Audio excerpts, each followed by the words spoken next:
Bonjour à tous, nous sommes ici au Ménul, dans les Yvelines, à la Fondation d'art contemporain de Florence et Daniel Guerlain, sous l'œil sévère de la sculpture qui est derrière moi, qui s'appelle Orion. Nous sommes dans le potager de la Fondation, un potager qui a des haies magnifiques. Ici, une haie de charmille, extraordinaire, et puis de l'autre côté, une haie d'un mélange d'ifs, de lierre et d'aubépine. Ce potager, donc, va nous donner l'occasion de parler justement de ce qu'il faut faire en ce moment dans nos potagers à la maison. Et regardez Daniel Clavier, qui est le jardinier ici, il est en train de pincer les tomates, car il faut les pincer maintenant. Voilà, actuellement je pince, c'est-à-dire j'enlève toutes les jeunes pousses pour donner plus de vigueur à la tomate.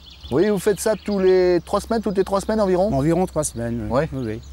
Autre geste dans nos potagers, il faut éclaircir. Vous avez ici des rangées de carottes qui ont été semées par notre ami Daniel. Daniel, vous éclaircissez à quelle distance?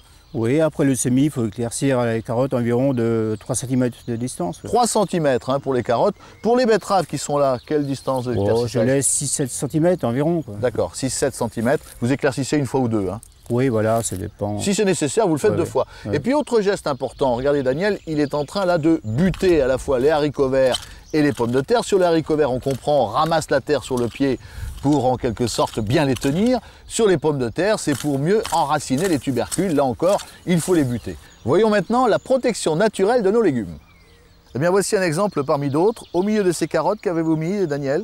Au milieu des carottes, j'ai planté des oignons. Des oignons, pourquoi? Parce que la mouche de la carotte qui vient infester ce légume n'aime pas du tout l'odeur de l'oignon, donc elle va partir. Puis j'aime bien votre compost, regardez. Oui, moi ce que j'aime bien, c'est que votre compost, vous l'avez mis dans une fosse. Oui, pour que ça soit plus discret. D'ailleurs, j'ai planté quelques rosiers que je vais prolonger. Ouais. Et d'ailleurs, quelques lavandes aussi.